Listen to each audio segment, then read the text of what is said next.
Eu saúdo a todos com a bendita paz do Senhor, amém? Recebam a paz do Senhor Jesus. Você que trouxe a sua Bíblia, abra comigo, por favor, no Evangelho segundo escreveu Mateus, capítulo de número 24. Mateus, capítulo 24. Glória a Deus. Mateus 24, 29 a 31, 36 a 44. Que alegria estar na casa do Senhor. Muitos gostariam de estar num lugar como este, mas não puderam. Muitos gostariam de ter a oportunidade que você está tendo hoje, mas simplesmente não tem. Então vamos aproveitar o máximo possível a nossa estadia aqui esta noite. O Senhor quer falar algo forte conosco. Nós vamos falar sobre arrebatamento. Os que acharam, digam amém. Amém. Mateus 24, 29 diz assim: logo depois da aflição daqueles dias, o sol escurecerá, a lua não dará sua luz, as estrelas cairão do firmamento, e os corpos celestiais serão abalados. Então aparecerá no céu o sinal do Filho do Homem, e todos os povos da terra se lamentarão, e verão o Filho do Homem vindo sobre as nuvens do céu, com poder e grande glória. Ele enviará os seus anjos, com grande tremor de trombeta, os quais ajuntarão os seus escolhidos desde os quatro ventos, de uma extremidade dos céus. Versículo 36. Porém, a respeito daquele dia e hora ninguém sabe, nem os anjos do céu, nem o Filho, mas unicamente o Pai. Como foi nos dias de Noé, assim será também a vinda do Filho do Homem. Pois assim como nos dias que antecederam ao dilúvio, comiam, bebiam, casavam, davam-se em casamento, até o dia em que Noé entrou na arca, e não perceberam, até que veio o dilúvio e os levou a todos. Assim será também a vinda do Filho do Homem. Então, estando dois no campo, será levado um e deixado o outro. Estando duas moendo no moinho, será levada uma e deixada a outra. Portanto, vigiai, porque não sabeis a que hora há de vir o vosso Senhor. Mas considerai isto: se o pai de família soubesse a que hora viria o ladrão, vigiaria e não deixaria que sua casa fosse arrombada. Por isso estáis vós também apercebidos, porque o Filho do Homem há de vir a hora em que não penseis. Pai amado, eu te glorifico, eu te adoro, eu te exalto. Esta palavra que o Senhor colocou no meu coração, Senhor, eu quero ministrar com muito temor e tremor, porque falar sobre a tua vida é algo muito sério. Eu quero pedir a tua graça, Senhor, dá-me da tua graça nesta noite para falar tudo aquilo que o Senhor ministrou no meu coração. Que eu venha assumir deste púlpito e que o teu Espírito venha falar através de mim. Assim como João Batista disse, que o Senhor cresça e que eu diminua, faço minhas palavras desse homem. Que o Senhor venha crescer em nós e que nós venhamos a cada dia diminuir mais e mais, porque a glória pertence a Ti. Fala conosco, porque nós estamos ansiosos para ouvir a Tua voz. Em nome de Jesus, você diz amém.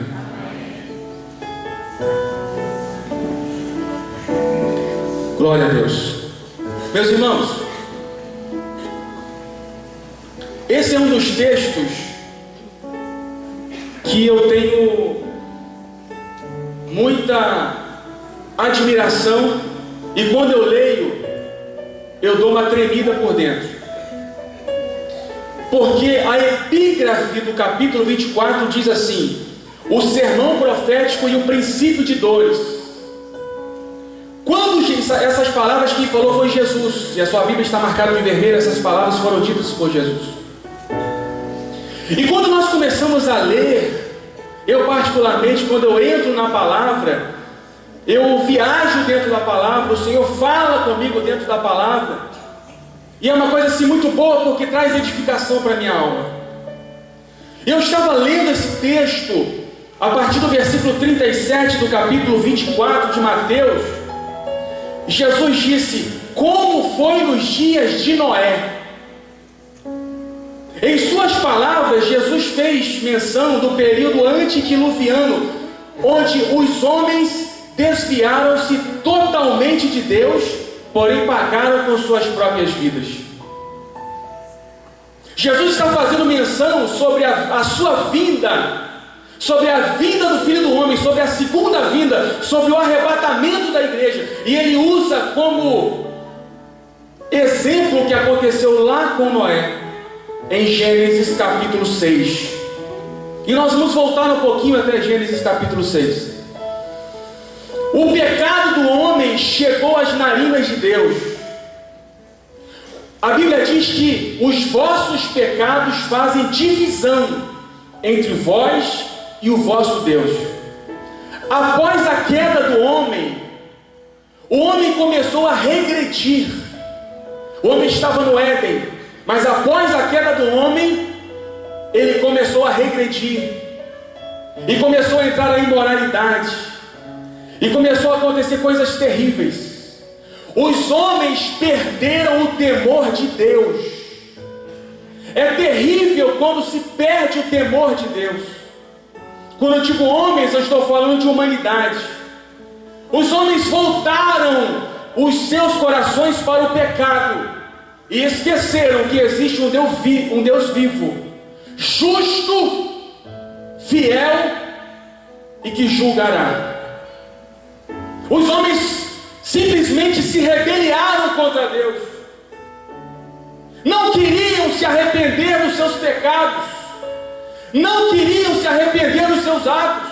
Pelo contrário, a coisa ia piorando mais e mais, a ponto, meus irmãos, de Deus, no capítulo 6, do versículo 5, 6 e 7, ele dizer assim: e viu o Senhor que a maldade do homem se multiplicara sobre a terra, e que toda a imaginação dos pensamentos de seu coração era só má continuamente. Então arrependeu-se o Senhor de haver feito o homem sobre a terra, e pesou-lhe em seu coração, e disse o Senhor: destruirei o homem que criei de sobre a face da terra, desde o homem até o animal, até o réptil, até as aves do céu, porque me arrependo de haver feito o homem. Quando a Bíblia fala sobre este arrependimento, que Deus se arrependeu, está na sua Bíblia, no original está dizendo: Deus mudou o seu propósito. O homem foi feito para adorar a Deus, para buscar a Deus, para estar na presença de Deus, mas ele escolheu viver no pecado, e tem muita gente que escolhe realmente viver no pecado. Para Deus falar que se arrependeu e mudar o seu propósito, você imagine como estava a humanidade naquela época. O cheiro do pecado do homem subiu às narinas de Deus.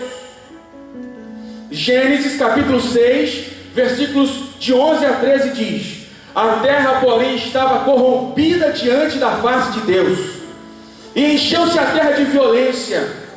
E viu Deus a terra, e eis que estava corrompida, porque toda a carne havia se corrompido o seu caminho.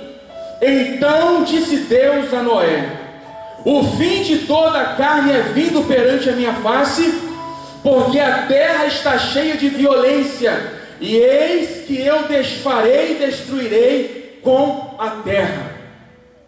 Deus olhava para a terra e via os homens de costas para Ele. Deus olhava para a terra e não via no coração dos homens o desejo de voltar-se para Deus. A Deus olha para a terra e vê que realmente o homem escolheu viver no pecado e não viver na presença de Deus. Os homens se afastaram de Deus, viraram as costas para Deus, preferiram viver nas suas concupiscências, fazendo as suas vontades, desagradando a Deus, vivendo da forma que eles queriam, casando, dando-se em casamento, vivendo na imoralidade, vivendo na promiscuidade. Crimes começaram a acontecer, assassinatos começaram a acontecer, incestos começaram a acontecer, e tudo isso chegou às narinas de Deus, e Deus disse: eu não aguento mais.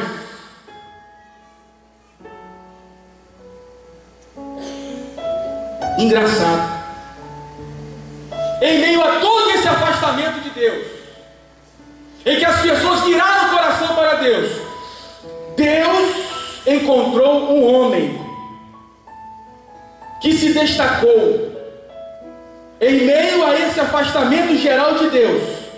Um homem se destacou, e Deus, que é justo, o livrou da destruição que haveria de vir. Deus olha lá de cima e vê Noé, homem justo, reto e pregador da justiça. Eu vou falar isso aqui daqui a pouco. Gênesis 6, 8 e 9 diz: Noé, porém, achou graça aos olhos do Senhor. Estas são as gerações de Noé. Noé era homem justo e perfeito em suas gerações. Noé andava com Deus. Em meio a toda a corrupção que os homens estavam vivendo, em meio a esse afastamento geral de Deus, Deus olhou lá de cima e viu um homem que o adorava e que andava com ele. Repita comigo: Noé andava com Deus. Noé não era produto do meio. Noé sabia que ele prestaria contas a um Deus. E Deus, quando olhou para Noé, disse: eu vou usar você, Noé. Eu não aguento mais a humanidade, eu não aguento mais os homens virarem as costas para mim, eu não aguento mais os homens virarem o rosto para mim. O pecado desse povo está chegando a usar as minhas narinas, e eu vou destruir. Eu vou mandar um dilúvio e vou destruir toda a raça humana. Gênesis 6, 17 e 18. Porque eis que eu trago um dilúvio de água sobre a terra, para desfazer toda a carne em que há espírito de vida debaixo dos céus. Tudo que há na terra expirará, mas contigo estabelecerei a minha aliança, e entrarás na arca, tu e os teus filhos, tua mulher e as mulheres dos teus filhos entrarão contigo. Senhor, mas como é que eu vou fazer isso? Deus dá instruções a Noé sobre a construção da arca e sobre os animais que entrariam nela para a preservação da espécie. Onde está isso, pastor? Gênesis 14, 15 e 16. 6, 14, 15 e 16. Deus deu a planta para Noé. Noé, você vai construir uma arca. Mas enquanto você estiver construindo a arca, pregue. Agora, pastor, eu não encontrei em Gênesis 6 Noé pregando. É porque não está escrito lá. Está escrito em 2 Pedro 2 e 5.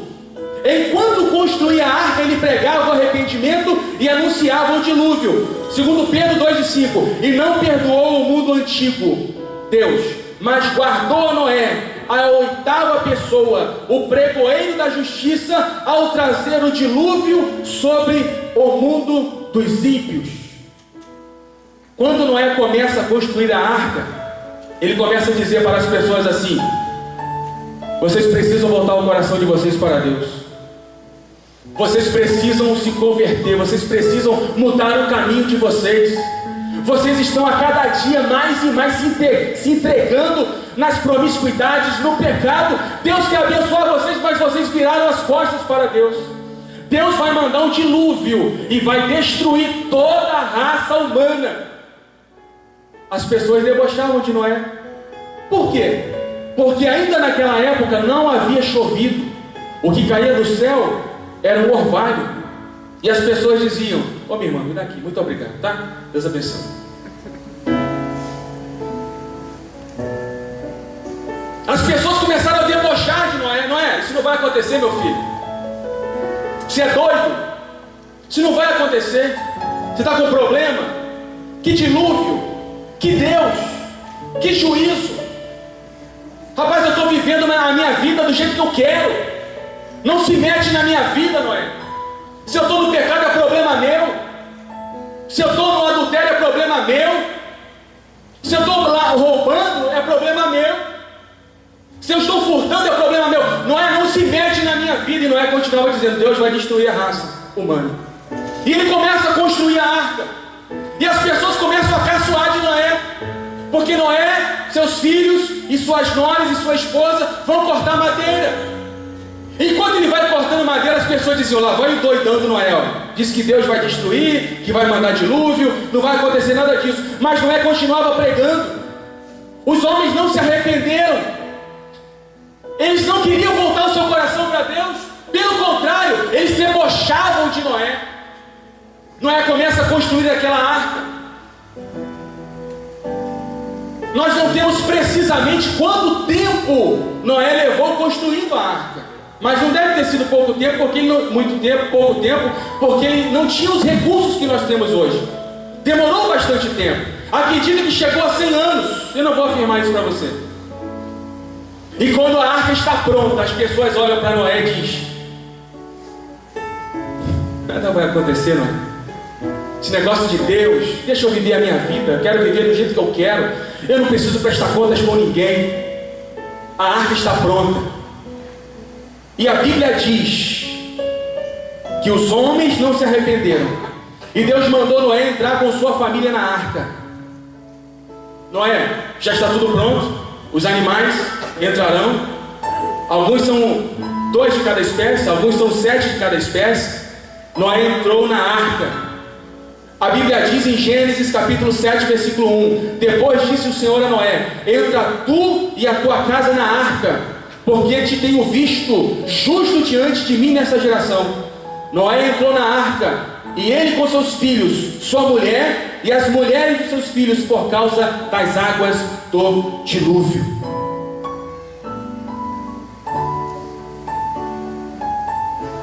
Mesmo após ouvirem a palavra de conserto, a palavra de arrependimento, a palavra para se converter, a palavra para voltar para Deus, a palavra para deixar o pecado, após ouvirem todas estas advertências, eles não quiseram.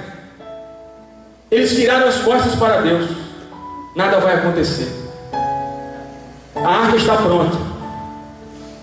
Mesmo após ouvirem a pregação do arrependimento, os homens não quiseram voltar para Deus. Por causa disso, todos pereceram. A Bíblia diz, irmãos, que Deus manda Noé entrar com a sua família na arca. Ele entra na arca, fecha a porta por dentro, e a Bíblia diz que Deus fechou a porta por fora.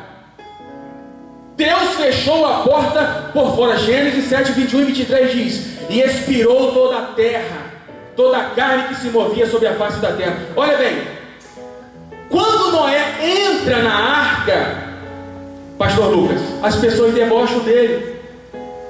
Noé tinha convicção. Ele sabia que Deus o tinha chamado e que Deus destruiria a terra com dilúvio e que a humanidade morreria literalmente. Quando Deus manda Noé entrar na arca, ele entra com sua família. E as pessoas que gostam de debochar, porque tem muita gente que adora debochar, mas vai chegar o dia da prestação de contas. Aí eu quero ver. No dia da prestação de contas, não tem para onde correr.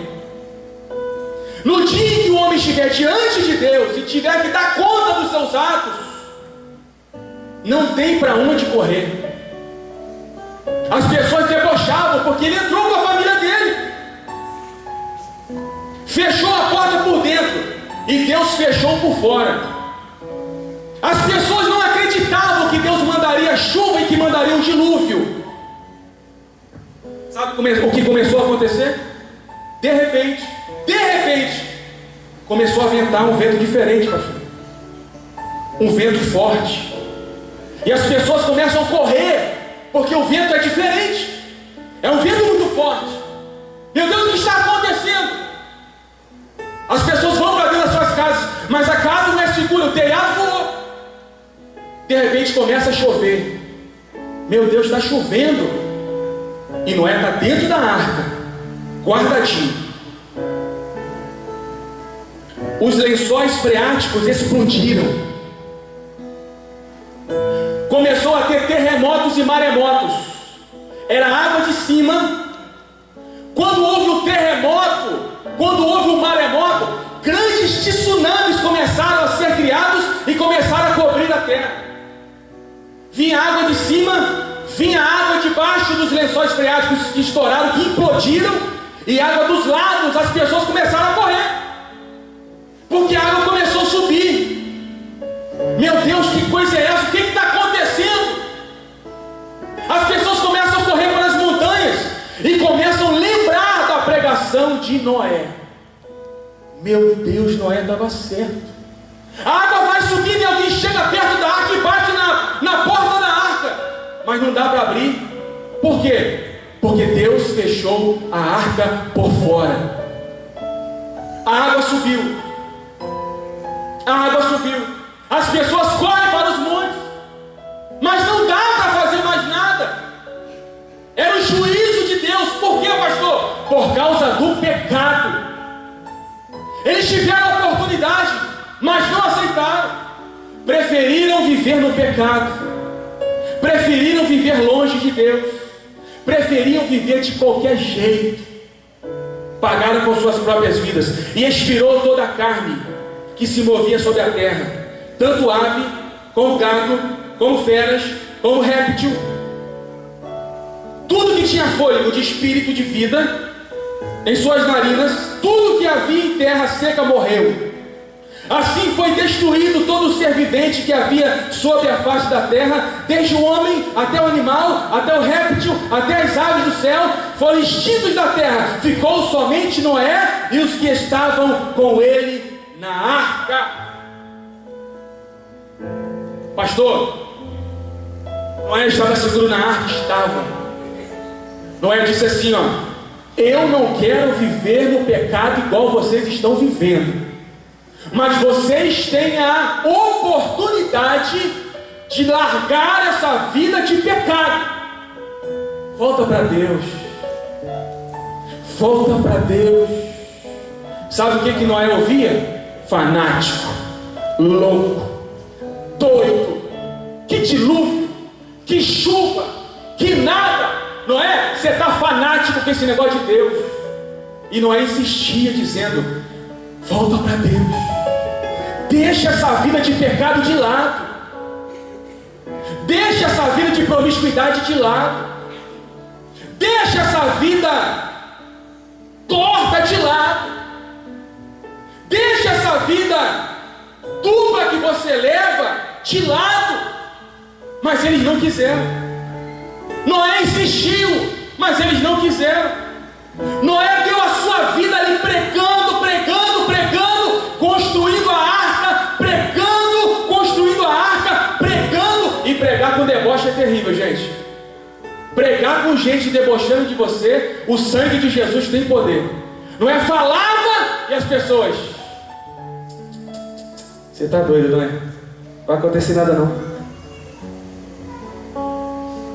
Pagaram com suas próprias vidas. Responda para mim, eles tiveram uma oportunidade, sim ou não? Sim? Sim ou não? Sim. Mas eles aceitaram? Não. Eles não quiseram viver uma vida de integridade, uma vida com Deus. Eles preferiram virar as costas para Deus, mas pagaram com as suas próprias vidas. Jesus fala sobre isso, alertando sobre a segunda vinda, sobre a vinda do Messias, sobre o arrebatamento da igreja. Agora a gente volta para a igreja. Como é que está o mundo hoje, eu separei alguns versículos para a gente se situar aqui. Disse Jesus: como foi nos dias de Noé, assim também será a vinda do Filho do Homem. Você está esperando Jesus voltar para te arrebatar, sim ou não? Sim ou não? Se Jesus voltar, quem sobe no arrebatamento? Isso, gente, levanta a mão. Glória a Deus. Jesus está voltando. Jesus está voltando. Agora, como foi nos dias de Noé, está sendo nos dias de hoje. Noé pregou e as pessoas não ouviram. Noé pregou e as pessoas não deram crédito. E hoje não é diferente. Muita gente dá crédito, se converte, aceita Jesus, deixa a vida torta de lado, vem para a igreja, abençoado, Deus muda a vida da pessoa. Mas muita gente ainda não quer. E muita gente está brincando de ser crente. Estão na igreja, mas não é igreja. Não é noiva, está com as vestes sujas. Não é trigo, é joio. E é difícil arrancar o joio no meio do trigo. Olha o que está escrito aqui no Salmo de número 12, versículo 1 e 2. O salmista dizendo: salva-nos, Senhor, porque nos faltam homens bons, porque são poucos os fiéis entre os filhos dos homens. Cada um fala com falsidade ao seu próximo, falam com lábios lisonjeiros e coração dobrado. Está acontecendo isso? O que mais a gente vê hoje são pessoas usando de falsidade. O que mais a gente vê hoje são pessoas dúbias,